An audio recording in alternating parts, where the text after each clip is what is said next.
Does anybody know when the 12 traditions were adopted by the fellowship? 1950, at the First International.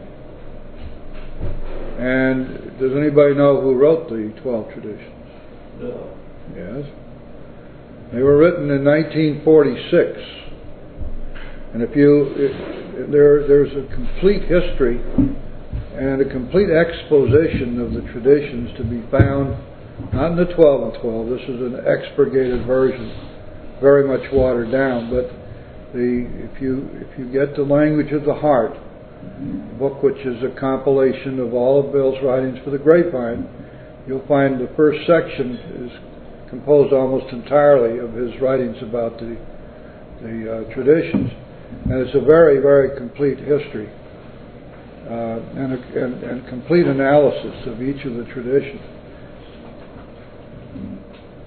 When Bill wrote the traditions, he had been asked to do so because they realized that they needed to have some kind of a writing which would memorialize what they had come to believe were things which were essential. For example, we know that all the way back into the writing of the Big Book, remember when they wrote the foreword to the first edition, we already had the beginnings of the traditions there, didn't we? Down at the bottom of page 13, if you've got the, yeah, it'd be the same page in the fourth edition. We are not an organization in the conventional sense of the word. There are no fees or dues whatever. The only requirement for membership is an honest desire to stop drinking. We are not allied with any particular faith, sect, or denomination, nor do we oppose anyone. We simply wish to be helpful to those who are afflicted. So we know that even back in 1939, when that foreword was written, much of what we've come to know as the traditions were already being considered as a part of the definition of Alcoholics Anonymous. In 1944, this was carried even further. In 1944, when the Grapevine was organized as a non-profit organization, they wanted to get special mailing privileges with the post office department. And to do that, it was necessary for them to submit an application. And part of the application was to detail what this new non-profit organization was all about, especially where they got their money, and what kind of program were they running, and what were they professing. And so they wrote back, and what they wrote back to the Post Office Department is what we now call the definition of AA, which is read at every meeting. So remembering what that is, you'll see even more of the traditions already in place in 1944. So when Bill set out to write the traditions, he already had a pretty firm basis for many of them that had already been worked out and decided upon. One thing that was clear, though, a lot of people wanted to write out some rules and regulations, and he said, no, I don't think that's a good idea. We're not going to be able to enforce any of this stuff. We don't have a police force. We don't have any way to discipline anybody. So we're going, and Bill called these points of tradition when he first wrote them. In 1946 is when these were put together. And he also called, they also had some history to fall back on. Not AA history, but history from before. You probably have heard about an outfit called the Washingtonians. The Washingtonians had been a group that formed in the 1800s, I think around 1830. It was kind of funny the way it happened. There were 6 guys sitting around getting drunk one night. They decided to get sober. So they said, okay, well good, we'll form a sober group. And so they ended up calling themselves the Washingtonians. Nobody knows for sure why. But they decided that the way that this should work is that one alcoholic would work with another, which was a great idea. The problem is they didn't understand that the basis for the organization had to be self-sacrifice and humility, and that unity required of them that they not advertise themselves nor promote themselves. So they went just the opposite way. They began by taking credit for everything, by using their last name and their speeches and their writings, but they very rapidly acquired a whole bunch of followers. As a matter of fact, within 6 years, the Washingtonians had something like 100,000 members. Then they made the two fatal mistakes. One was that they adopted the cause of slavery as their cause. They became secessionists. And they also adopted as a part of their whole platform the cause of the Prohibition Party, which was a political party in those days. So now they had thrown the full force and effect of the Washingtonians behind the slavery issue and behind Prohibition. As a result of that, they lost whatever credibility they'd already achieved, and they collapsed, and the Washingtonians collapsed very quickly. They had their complete run was only about 6 years. But something happened there that was quite instructive, and that is that their major premise was not a bad one. That one alcoholic working with another would be the way to have to effective recovery, and also they had reliance upon a higher power. So our guys learned from this, and so you can see that the traditions that deal with taking on outside issues or lending the name of AA to any outside organization or cause, they had a good history to fall back on that showed them that this would never work. And so in 1946, Bill wrote the traditions, and they first came out as 12 points of tradition, basically in the form that we see in the back of the book called the long form. And from there, Bill wrote extensively and continued to submit articles to Grapevine, which were published. And wherever he went, he spoke about the traditions. And it got to a point where when they'd ask him to speak in 48 and 49, they'd say, "Bill, please come and speak, but don't even mention those damn traditions. We're getting sick of hearing about them." In 1950, at the First International, that's when the traditions were submitted to the entire membership for adoption, and they were submitted in what we call the short form. And they were adopted in 1950 as those spiritual principles which guide our groups and guide our fellowship. And it's clear that these traditions are spiritual principles. It's also clear that the failure of our groups to study the traditions in any kind of depth is a significant omission, because as we found the last time we went through these together, the traditions apply equally to us as individuals. In our individual recovery, each of these traditions has something to teach us about how we live our lives and how we approach our spiritual fitness, how we remain spiritually fit, and instruct us as to some of the things that we ought not to do and some of the things that we should do. Now, the first tradition that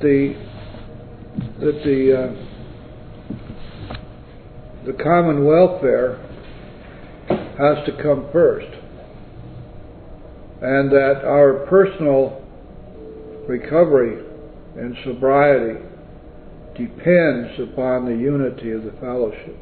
It's pretty strong language, and yet it's literally so. They had learned by the time this was written, and by the way, this tradition was written by Bill. It had not been something that was an oral tradition up till that time, but he felt that he had to bookend the other traditions with the first and the 12th tradition. And he wrote about that. First and 12th tradition basically support each other, but they bookend the rest of the traditions. And what we're looking at is that because we are saying that our common welfare should come first, what we're really saying is that each individual within the fellowship sublimates and subordinates his own or her own desire for acclaim and for notoriety and for ego building, power driving, ego enhancement. Sublimates all of those natural human tendencies to the good of the fellowship. And one of the most important ways we do that is by omitting our last name. So when we look at anonymity as the spiritual foundation of all of our traditions, and we look at our common welfare should come first, then we see how these two traditions bookend the rest of the traditions. Because the idea here is humility and self-sacrifice, which will assure the unity of the fellowship. Because our personal recovery depends upon it. It's exactly the same thing as Bill often liked to use the analogy of a bunch of people in a lifeboat trying to survive. And each person within that lifeboat, even though they may never have known each other before, and they come from every background, and some have been sitting at the captain's table and some were in steerage, and yet here they are in this lifeboat and they have to pull together in order to survive. And it's the same idea with AA, that we are here precisely because our lives are in grave danger. And we each of us have exactly the same problem. It may manifest itself in different ways, but ultimately we have the same problem, that we're spiritually bankrupt. And in order for us to recover, we have to find a power greater than ourselves and surrender to that power. Most importantly, to do that power's will.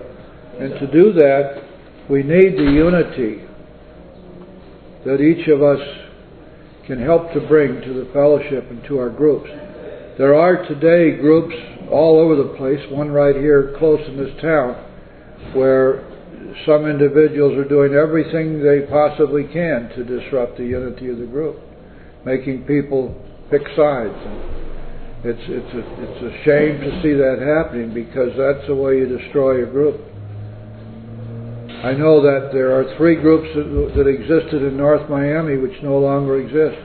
They were big groups, had 100, 150 people at meetings sometimes. They no longer exist.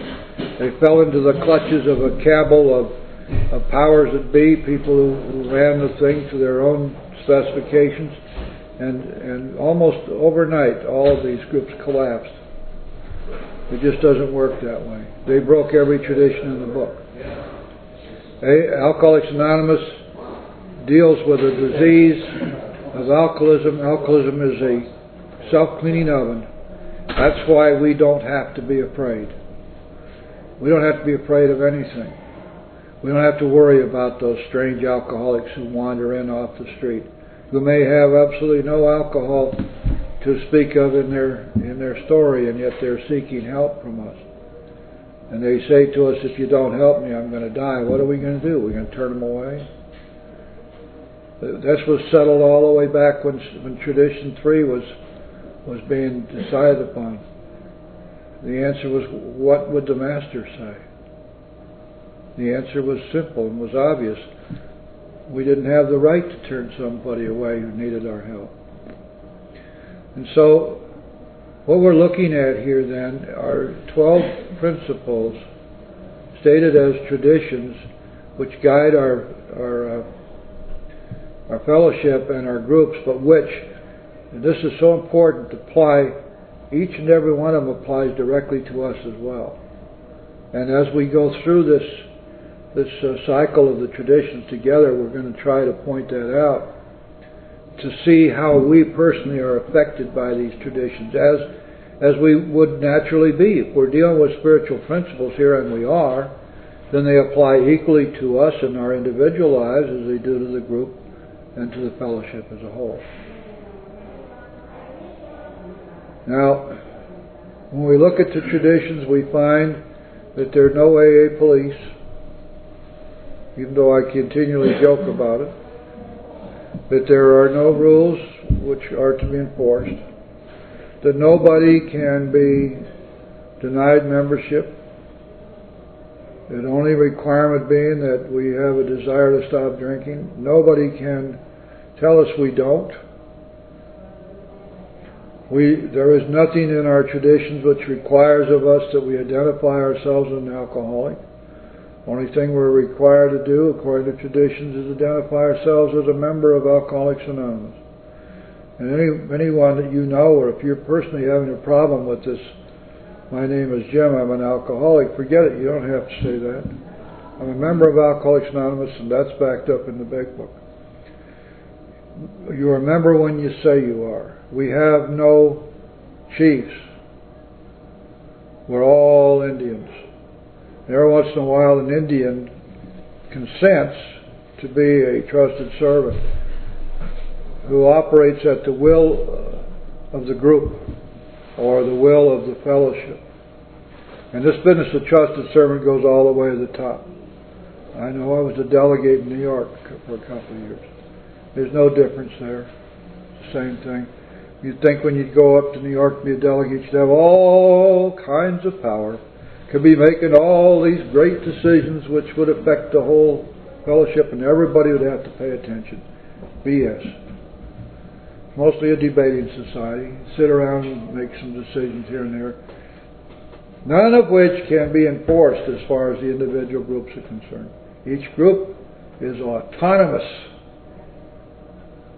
Can conduct its own business the way it feels like. Even if it's interfering with other groups or AA as a whole, it cannot be disciplined. It cannot be drummed out. It cannot be stricken from the rolls. Because you see, the moment that we get into any of that police activity, we immediately are going to have to find people to be policemen. And then we're going to have to find people to be judges. And then those people are going to have to be judging other people. And how the hell do we do that? If we just aren't the Elks, the Moose, the Rotarians, Kiwanis, or the Masons. We are not a military or paramilitary organization. We have no police. We have one thing. We're all alcoholics. And alcoholism is the great teacher and the great leveler and the great discipliner. That's all we have to know.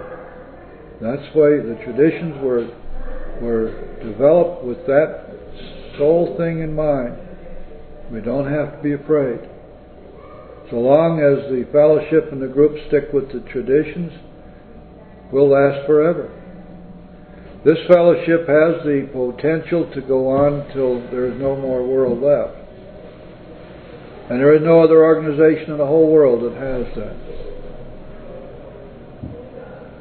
It means this, that we can throw a pebble into that infinite still pond and expect the ripples to go on forever.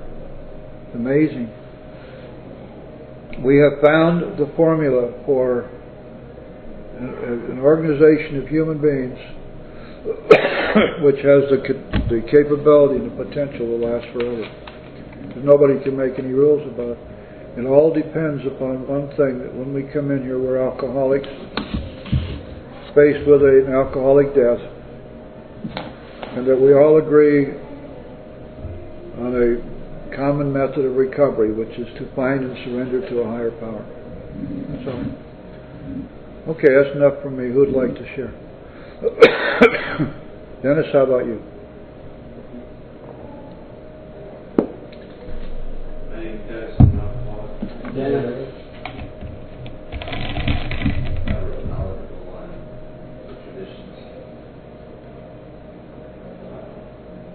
Do you find this interesting, Janice? Yes, I do. I always find it interesting to know about a program that saved my life. Any bit of information. What surprises you the most about the traditions? Well, that when they were made,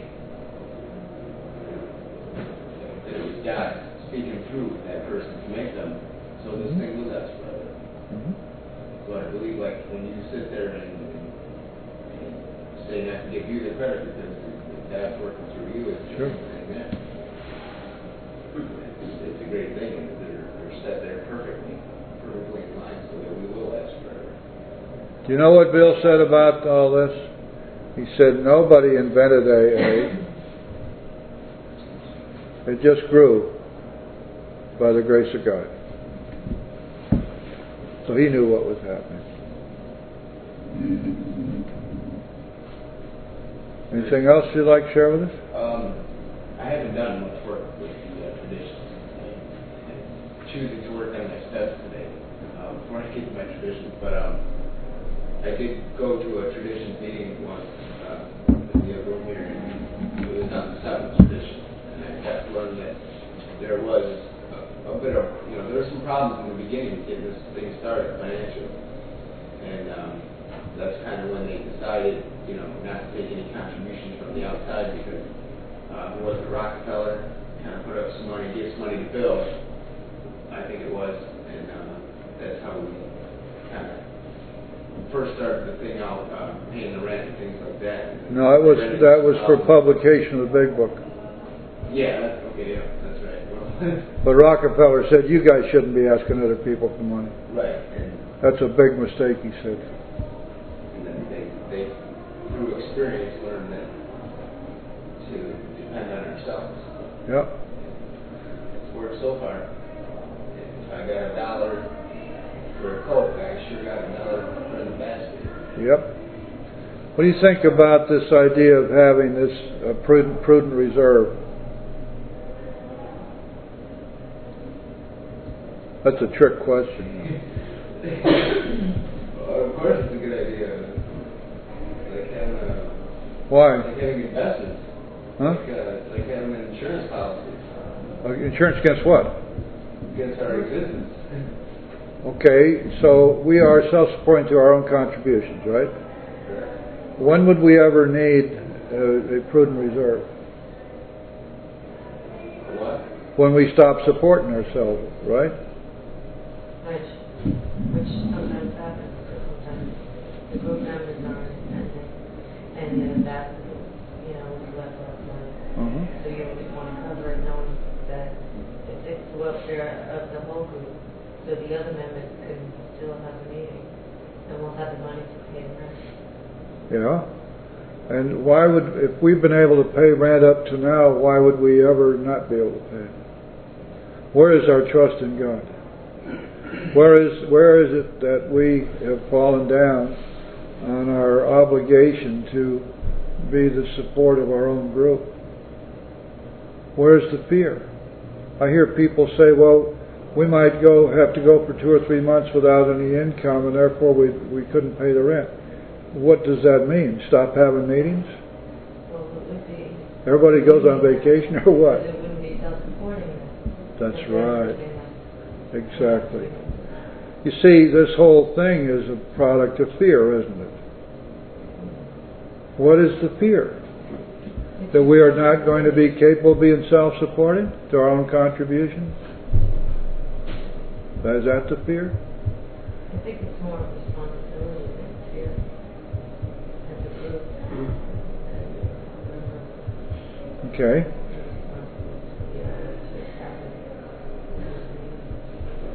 What happens when a group accumulates a whole bunch of money as a prudent reserve? Anybody ever watched that dynamic?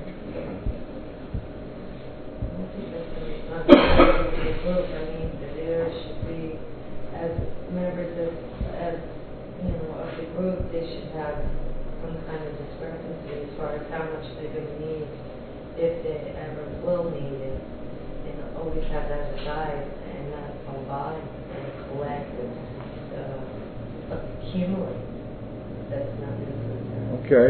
You're talking about enough to pay a month's rent or something? 1 or 2, perhaps. Yeah.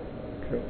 So no other person, isn't it, there's a minimum contribution from one person to the program per year of like $2,000 or something? Oh, that's for New York. But that's never, nobody pays attention to that. they tried to get the normal contribution up to $2, and nobody paid attention to that either, except maybe for a month or so. I mean, it's all this stuff is beside the point. If we're going to trust God, and if we must, and we're going to trust that our group is performing a valuable function for its members, it's carrying the message, and that people are concerned that the group stay together, then one way or another they'll find a way to do it. See, it's when that does not happen, then the group falls apart, and when a group dies, it dies for very good reasons. Somewhere along the line, it stopped being effective in carrying the message. And people may not really understand why it is they're dissatisfied, but suddenly they realize they're not going to meetings there anymore. They find other groups. So, I don't suppose there'd be any objection to having a couple of months of rent put aside or something. In this group, however, whatever money we have left over, we donate to New York and to intergroup and to district and to area. And we split it up in accordance with the traditional percentages. And one way or another, we always have money to pay the rent. This month we're a little bit short. We won't be able to make too much of a contribution, but we still make a contribution. Because, see, the moment that we stop bringing in enough money to pay the rent here, which is not that much, $125 a month, when we're not able to do that, then this group has lost all of its punch. And if we can't even make that a little amount of rent, then we stop performing a function. And we can go someplace else where we can go into a basement in a church for $20 a month, continue to have our meetings.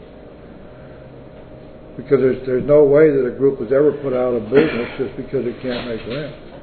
The group is not dependent upon the place it meets. It's dependent upon the unity of the group. We always find a way to stay together if that's what we want to do.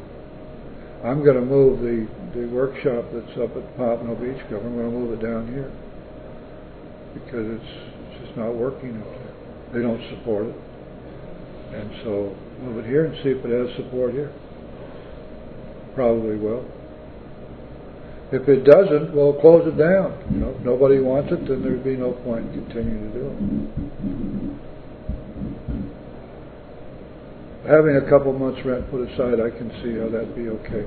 The problem is we don't want to have a bunch of money sitting around to argue over. That's deadly. Chris, what do you think is going on here? Well, as far as having a large reserve, I totally agree with the fact that as soon as you start talking large numbers of money, the larger that number gets, the more somebody feels that they have to be in control of that money. And the fear of financial security, is a direct result of that, I think. As far as the first edition, I believe very strongly in unity of AA, because from what I'm learning in the short time that I've been in the program is that personalities, you put one particular person in a situation where ridicule and various things can happen, and for instance, if that person goes out, it makes the whole program look bad. Sure. Versus, the whole group. If the group, is maintaining the sobriety and continuing to help somebody, one person goes out, the group isn't going to collapse. Right.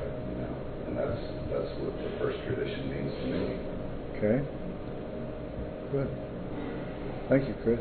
Anybody else? Yes, Dennis. I don't know what tradition this pertains to tradition one or not, but in my hometown, where I think there was a little bit of a discussion on 9/11. The what? 9/11, and what happened in New York City to the World Trade Center, and rumor has it that there was a whole bunch of people who came together. We are responsible. not just, like you were saying earlier, two alcoholics, especially alcoholics. Uh-huh. But they came together, and they came up with money. I think if their program was going to be falling apart, that they come up with money, fixing it on that aspect. But somebody was saying that they should, that that's not a business. That is our business.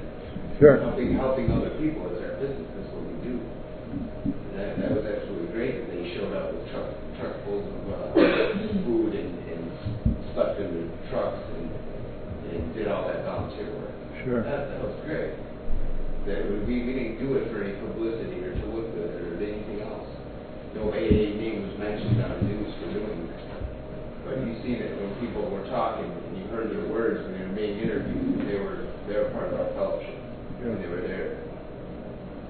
And that was a really good feeling. Yeah, you bet. Somebody sits there and says that that's not our business. It is. That's just one more thing I just love about this. Okay. Yeah, I disagree with you. I disagree with that. I think that's an outside issue. And I think one of the institutions mentioned that issue. Was what? It has nothing to do with AA as a fellowship. For a group to distribute money from the AA group to distribute to another. Well, technically, I guess you're right, and that this is an outside issue. On the other hand, we can do anything we want to do as individuals. I don't know whether Dennis is saying that they were identifying themselves as members of AA and members of a group. But the group gave the money to the... No. I have no idea where the money came from, but they came up with the money. Somehow, some way they showed up with a semi-full food. Well, if they simply identified themselves as alcoholics... They didn't even identify themselves. It was just in their words, and you could tell that they were... Oh, okay. Well, then I don't think there's any violation of tradition there, do you? Doesn't look like it. I don't think any AA group would be go so far away from tradition as to go down there and proclaim themselves as that they were such wonderful providers of food and stuff. It went something like this. One guy said, I've done enough, I'm a recovered addict, or I'm a recovering alcoholic. I've done enough harm in my life to other people. It's time for me to start paying back a little bit. That's what he said. Okay. There you need paying. All right. Well, that pretty obviously was not a group function then. No, it wasn't a group function, but you could tell that that's AA going together under that I am responsible. Sure. And going out and doing. Okay, who's next? I think you said it earlier. If a person comes to these doors and they have problems that are life-threatening other than alcoholism, what do? We shut the door on them and say you can't come in? I mean, is this God's will? That's, to me, this is the whole big thing for me that I got out of this program. And I share at all the meetings. Well, This was a spiritual awakening for me, this whole program. Yeah. The steps, the traditions, they all intertwine. And I understand it's Alcoholics Anonymous, but... Well, that issue was solved way back in the early days of the fellowship. And we've forgotten it. It's here, though. It's right here in the book. Let's take a look at it. It'll only take a second. Right on page 141. The newcomer appeared at one of these groups, knocked on the door, and asked to be let in. He talked frankly with that group's oldest member.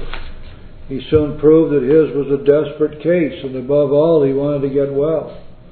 But he asked, "Will you let me join your group? Since I'm the victim of another addiction, even worse, stigmatized in alcoholism, you may not want me among you. Or will you?" There was the dilemma. What should the group do? The oldest member summoned two others, and in confidence laid the explosive facts in their laps. Said he, "Well, what about it? If we turn this man away, he'll soon die. If we allow him in, only God knows what trouble he'll brew. What shall the answer be, yes or no?" At first the elders could look only at the objections. "We deal," they said, "with alcoholics only. Shouldn't we sacrifice this one for the sake of the many?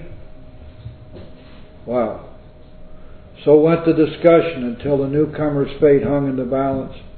Then one of the three spoke in a very different voice. What are we really afraid of, he said, is our reputation. We are much more afraid of what people might say than the trouble this strange alcoholic might bring. As we've been talking, 5 short words have been running through my mind. Something keeps repeating to me, what would the Master do? And another word was said, what more indeed could be said. Overjoyed, the newcomer plunged into 12-step work. Tirelessly he laid A's message before scores of people. Since this was a very early group, those scores have now multiplied themselves into thousands. Never did he trouble anyone with his other difficulty. AA had taken its first step in the formation of Tradition 3. And I believe that. I believe that we forget that clear back there in the first year of the formation of this fellowship, that question was already decided. And when we get involved in this question of drugs, we forget too that there's something so important for us to keep in mind, that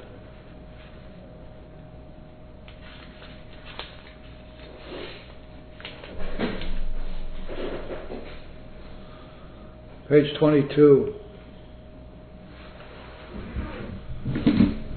If he can afford it, he may have liquor concealed all over his house, to be certain no one gets his entire supply away from him to throw down the waste pipe. As matters grow worse, he begins to use a combination of high-powered sedative and liquor to quiet his nerves. Bye, darling. See you later. Good night. Yeah. To quiet his nerves so he can work.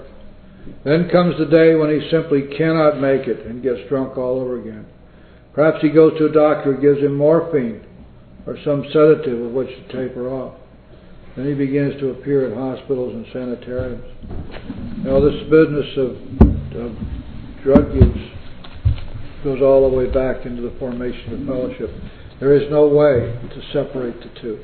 And today, the fact is that people walking in the door, almost all have some drugs in their story. Almost all of them. And so we have to stop counting andas and stop worrying about it. The 12 steps work for everybody. The real problem with somebody who is strictly an addict is how if we're not, how do we 12-step them? But once they have worked their first step, everything else works exactly the same. There's no difference. And AA doesn't have the exclusive rights to the 12 steps. By no means. These are universal spiritual principles which were granted to us so that we can recover. We have no right to keep them to ourselves. It's like you were saying too, for the step meeting here.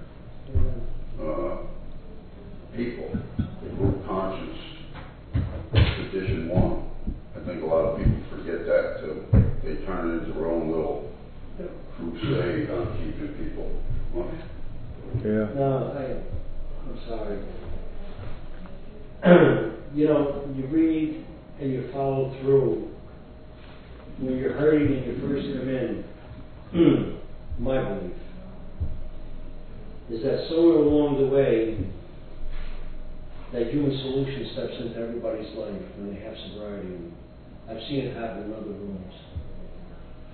They lose sight of what this is all about. Right. And you talk about money, you talk about whatever you want, and in some respects people come in and the attitude be, I got mine, you get yours. Yep. And you lose sight of that, and you scare. The fright is there that when you try to participate, am I qualified enough? Do I understand enough? Instead of enlightening and helping, there's criticism. Yep.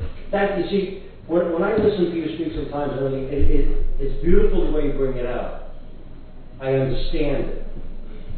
But then you turn around and You confront yourself and you go somewhere else and you don't listen to that intermingling of all what the book represents, like the Bible does. There's a foundation. Why, in God's name, do we insist the human factor has to come in and project a different picture and take away from here? That dynasty has to be. When you go somewhere, you watch and you see, if you extend your hand, I've been to extend my hand, shake my hand today, and 2 weeks from today, the same man will look me right in the face, like I didn't even exist. Now, I take the position, well, I extended my hand to him. If he doesn't want to extend it back to me, fine. Sure. There's no resentment to it.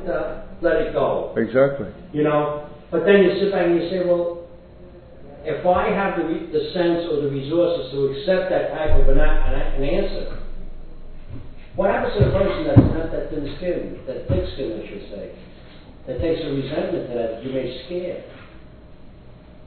That human factor always seems to interject and get into what we're trying to accomplish. I don't know, Do you know why? the insecurity. You can't give away what you don't have. If they don't have the spirituality, all they can cling to Yeah, but is what they've heard in the world. I understand, but look at the person that comes walking through the front door and idolize the person. I'll take you for example. Let's just use you because I'm talking to you now. I sit down and listen to you share. Somebody, can I hear somebody? Yes. Even more years, how much time is it? That's 8 years. Man, a week. To me, you're my guru. It's human nature. You know, I mean, that's what I'm saying. You, in fact, so now if you don't project properly to me or scare me some way, I'm going to back off and say, wow. You know, I'm listening to you share. Like you said, that hard love. Go to means, the guy turns around and says, I got 10 years sobriety, 15 years sobriety. Last night I went home, I smacked the shit out of my wife and my kids. But I haven't had a drink. And some people say, well, as long as he's sober, that's acceptable. There's the human factor again, the human answers again. He doesn't have the spirituality. He hasn't accepted what has to be there. But you can see that now. Oh, I can see that now. Right. Because my point was all the time, I've been trying this program because Dominic has been trying to do it Dominic's way for so many years, and it hasn't worked. I've had a year and a half out of it. I finally came to the point that this is my only answer. I have to give up and turn it over. And now this is where I'm at. And now I'm starting to see the fallacy and what is out there. But I have these 10 years of getting thick skin from listening from the beginning, from all the books. At the same time, you still can't run them off. No. What you have to do is be vocal and speak of the spirituality, Right. and not be afraid to speak of it. Okay. You have to have that message. And in so many meetings, we don't have that message as well. Exactly. No, you don't. We're afraid of shit to scare off the newcomer. I mean, This first tradition, I share, for me, I tell people, the fellowship got me sober. Because if I didn't feel accepted in the rooms as a human being, I wouldn't have come in here. And for this first tradition, I mean, I have to be sure there is a fellowship, or there's never going to be a place for me to go. Because for me, I couldn't have gotten sober reading this book by myself. I had to come to hear you. I had to come. The sponsor I picked is a big book hunter, and I prayed on it, and I made that choice because he is. Because I knew I was looking for it to come out on video. Well, that tradition is literally true. Our personal recovery depends upon the unity of the fellowship. Exactly. That's literally so. Yeah. And that's the people I first learned about the traditions from say that the steps point to 12, and actually the traditions point to 1. And I like the way you presented it. They're bookended actually. Yeah. You know. Sure. You know, that's cool. We are bookended by humility and unity. Yeah. Sure. Tom, did you have something you wanted to add? Yeah, I had something on Floyd. And when you were saying something about a man who said got 15 years and then goes home, beats his wife, and abuses his kids, you know he's not working the tradition. Because if you worked the traditions in AA, you would know how to live life outside of AA, how to live a family life, the unity in the family. And that's what I think, and the guys doing that stuff over in New York, they're trying to carry the message. You know, and they're not trying to take credit for it, they're just doing their thing. And our common welfare should come first. Well, that's the way it should be in a family. Actually, that should be the way in all the human race. But it's not. But it's starting with AA and then gets a little bigger like New York. It's still a human factor. You're still going to have people that are going to try and control. They lost sight of that. You get into a meeting and they lose all perspective of why they're there. They forgot how hurt they were when they came in the door with tears in their eyes, crying for someone to help them. Now I got mine, now you have to try and get yours. That's why the way you were dictating. People say, well, I'll tell you when to start the steps. I'll tell you when to do this. I'll tell you when to do that. They lost the perspective of the hurt that they had. When I first came through the front door, I would have kissed the donkey's ass if that would have got me sober. But they lose all of that. Somewhere along the way, that human factor comes in, and why, I don't understand. It needs to soften away. Yes, exactly. Exactly. That's why some of these meetings turn into zoos. That's right. Personalities, egos, and they forget all about what this thing's all Like about. they had a meeting just recently. Should we have Pressing their wealth on people. an open or closed meeting with children? Should they be allowed in? Okay. Should this happen? Should that happen? Do we have to have this? Do we have to have that? And it has nothing to do with the book. That's right. Well, it's contrary to the book. The book says that this fellowship should be open to all people. I mean, There's no, it tells us that the realm of the Spirit is broad, roomy, all-inclusive, never exclusive or forbidding. It is open, we believe, to all people.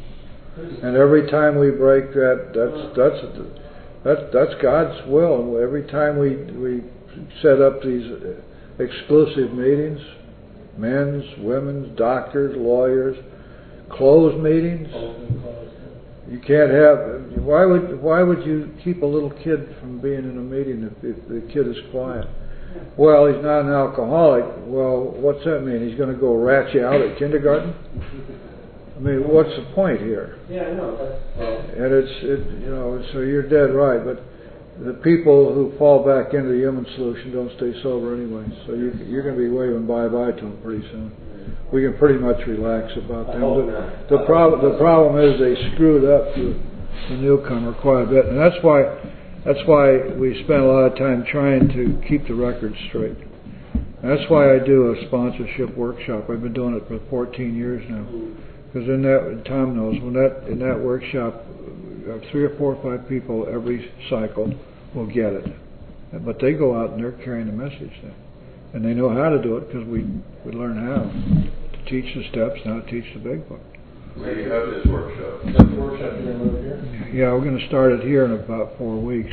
I'm doing it in Pompano Beach right now, but we're almost finished with this cycle. We've done it 3 times there now. The cycle's about 35 weeks. What time? Afternoon on Saturday. Be at 1 or 1:30 here. Okay, guys, let's close her down. Yours truly is cool. Yes, sir. I want to thank all you guys for being here tonight. I'm afraid we scared our young lady away. Anyway, let's let this circle represent the unity of our fellowship. Have a moment of silence for those who are still suffering, and we'll say the Lord's Prayer together. And remember, we don't say anything after we say amen. Thank you. Lord's Prayer. Our Father, who art in heaven, hallowed be thy name. Thy kingdom come, thy will be done, on earth as it is in heaven. Give us this day our daily bread, and forgive us our trespasses, as we forgive those who trespass against us. And lead us not into temptation, but deliver us from evil. For thine is the kingdom, the power, and the glory, forever and ever. Amen. Okay, guys. Thanks for being here. Thanks for 12-stepping me.